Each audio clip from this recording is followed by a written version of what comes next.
This video is going to cover some of the terminology used to describe infectious agents. So the ones I'm going to cover in particular are infectivity, pathogenicity, virulence, and immunogenicity.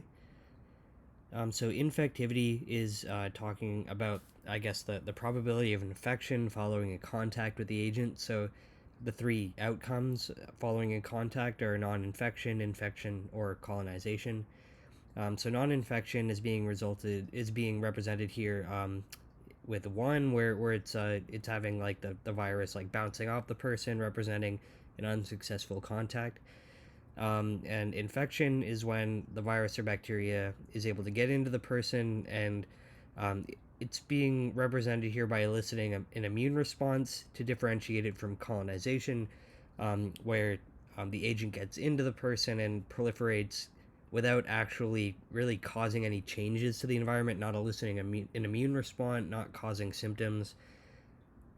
While infection is more proliferation that is resulting in some change in the environment, so causing an immune response or something.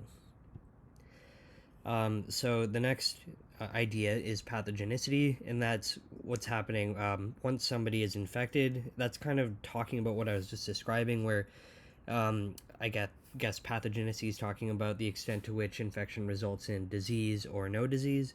Here, one is representing disease, I guess, just by this red blob that's kind of representing inflammation or just symptoms. Well, two is more this colonization scenario where the virus or bacteria is in the individual and it's proliferating, but it's not resulting in disease.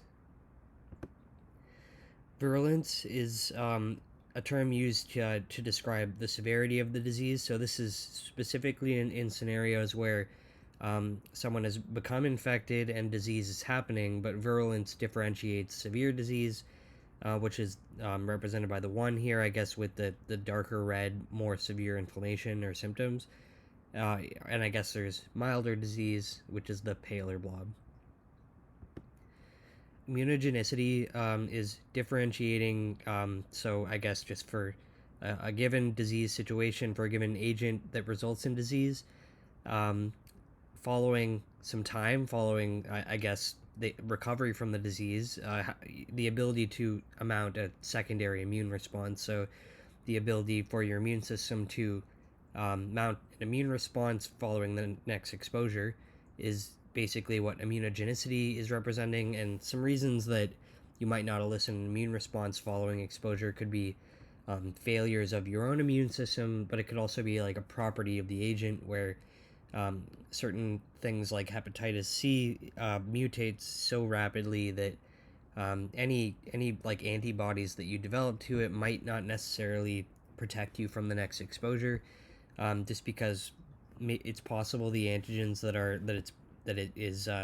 it has is just so different from that you were exposed to before that the immune response that you have, it doesn't recognize the new strain. So immunogenicity is another important property.